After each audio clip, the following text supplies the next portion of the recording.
Assalamualaikum warahmatullahi wabarakatuh. Selamat pagi semuanya anak-anak yang ibu cinta.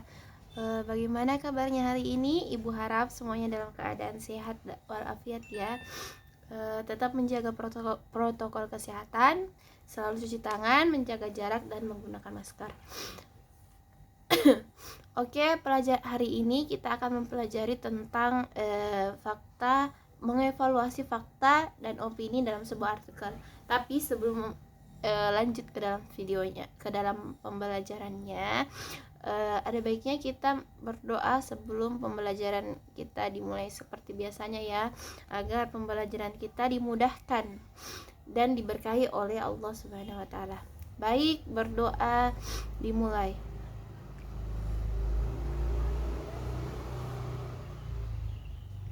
Selesai. Oke, kayaknya ibu lihat-lihat semuanya hadir lengkap ya, ndak ada yang ndak hadir ya hari ini. Ibu juga tadi sudah absen satu-satu, kayaknya sudah hadir semua deh. Oke, hari ini kita mempelajari masuk di KD 3.10, yaitu mengevaluasi informasi baik fakta maupun opini dalam sebuah artikel. Sebelum mempelajari lebih dalam, kita harus mengetahui apa sih itu pengertian, ciri, dan jenis dari artikel. Oke, pengertian dari artikel adalah karangan faktual yang ditulis secara ringkas, jelas, logis, dan lengkap dengan panjang tertentu yang dibuat untuk dipublikasikan melalui koran, majalah, portal internet, dan sebagainya. Oke, jadi itulah pengertian dari artikel. Pasti kita sudah sering lah baca-baca artikel ya. Itu yang di internet itu yang tempat kita mencari materi biasanya untuk mencari pengetahuan. Itu yang di internet itu adalah artikel. Oke, selanjutnya yaitu ciri-ciri dari artikel. Ciri-ciri dari artikel itu yang pertama, ditulis berdasarkan fakta dan pandangan penulisnya. Yang kedua yaitu mengandung gagasan aktual. Yang ketiga yaitu mengandung unsur pengetahuan. Yang keempat yaitu bukan merupakan hasil plagiasi. Ini yang terpenting, artikel tidak boleh ada unsur plagiasi di dalamnya. Yang keempat yaitu yang kelima yaitu mengungkapkan masalah dan pemecahannya. Yang keenam yaitu topik yang dibahas menyangkut kepentingan publik. Yang ketujuh yaitu menampilkan identitas atau nama penulis. Oke, itu ciri-ciri dari artikel. Jadi sampai sini kita sudah paham ya semuanya? Masih ada yang belum paham? Boleh ditanyakan mengenai ciri-ciri dan pengertian artikel. Oke, paham semuanya, makasih. Selanjutnya yaitu jenis-jenis artikel. Jenis-jenis artikel itu dibagi menjadi beberapa jenis. Yang pertama yaitu berdasarkan isi. Berdasarkan isinya, artikel dibagi menjadi 4 jenis. Yang pertama yaitu artikel praktis, yang kedua yaitu artikel ringan, yang ketiga yaitu artikel halaman opini, yang ketiga yaitu artikel religi.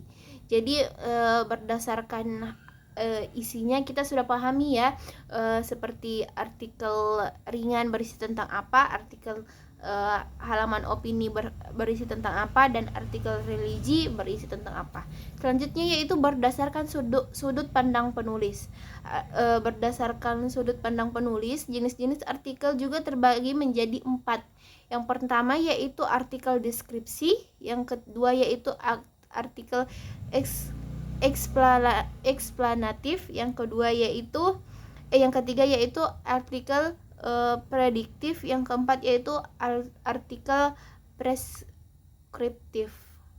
Oke, itu pembagian 2 dari jenis-jenis artikel.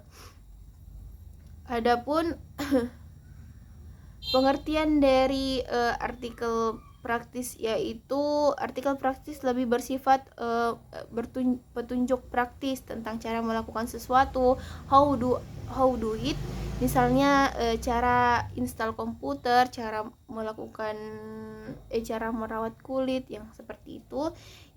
Yang kedua yaitu artikel ringan. Artikel ringan lazim ditemukan pada rubrik anak-anak ya, karena memang pembahasannya harus ringan. Yang ketiga yaitu artikel halaman opini. Artikel halaman opini lazim ditemukan pada halaman khusus opini bersama opini yang lain, yakni tajuk rencana, kolom, pojok, karikatur, dan surat pembaca. Ya, selanjutnya semuanya sudah terbahas ya di buku paket semua masing-masing. Ibu harap semuanya masih membaca dan selalu baca kembali buku paket yang telah diberikan, karena itu semua bekal untuk kita semua supaya ilmunya tetap bertambah dan kita selalu mempelajari melalui buku paket itu, walaupun saat ini kita masih memberlakukan belajar dari rumah ya. Oke, selanjutnya yaitu bagaimana sih mengevaluasi informasi dalam artikel. Yang pertama yaitu kita harus menemukan informasi dalam artikel dan membedakan informasi tersebut merupakan fakta atau opini. Menemukan informasi dalam artikel, kita harus membedakan informasi yang kita dapat itu fakta atau opini. Kalau opini, kalimat yang mengandung opini itu seperti hujan di daerah pedesaan aromanya seperti rumput basah. Itu contoh dari kalimat opini. Yang kalau fakta, kalimat mengandung fakta. Aroma yang pertama dikenal sebagai precursor dan yang lain disebut ozon. Berikut contohnya ya. Dan membedakan informasi opini dan fakta. Opini, cara-cara membedakannya, yang pertama kalau opini yaitu berupa pendapat, mungkin pendapat seseorang atau pendapat penulis. Yang kedua yaitu tidak terdapat bukti yang jelas, jadi kejelasannya belum ada bukti pasti. Yang ketiga yaitu bersifat subjektif. Yang keempat yaitu belum teruji kebenarannya. Jadi ini belum teruji kebenarannya, jadi masih agak luntang-lantung gitu ya. Yang kelima yaitu peristiwa yang belum terjadi. Selanjutnya itu sedangkan fakta, cara membedakannya yang pertama yaitu benar-benar terjadi dan nyata. Yang kedua yaitu teruji kebenarannya. Jadi kalau fakta itu harus benar-benar teruji kebenarannya. Yang ketiga yaitu bukti terpublikasi secara luas. Yang keempat yaitu bersifat objektif. Fakta juga harus bersifat objektif. Yang kelima yaitu keterangan waktu dan tempat jelas. Jadi tidak boleh, harus jelas itu keterangan waktu dan tempatnya supaya bisa dibuktikan kebenarannya. Baik, setelah mengetahui semua penjelasan Ibu harap semuanya mengerti ya. Oke, kalau mungkin nanti ada yang belum mengerti, yang masih ada yang perlu dipertanyakan, langsung saja ya komentar di videonya Ibu, atau langsung chat Ibu saja melalui WhatsApp ataupun telepon langsung, insya Allah Ibu terima. Baik, berikut adalah penjelasan dari Ibu. Semoga semuanya memahami ya tentang mengevaluasi informasi baik fakta maupun opini yang dibaca dalam sebuah artikel. Oke, Ibu memberikan tugas kepada anak-anak sekalian. Semoga anak-anak amanah ya dalam mengerjakan tugasnya, yaitu menyusun opini dalam bentuk artikel. Pertemuan pekan depan dikumpulkan. Jadi artikelnya itu harus dipublikasikan dulu, baru linknya kasih semua kumpul ke Ibu ya.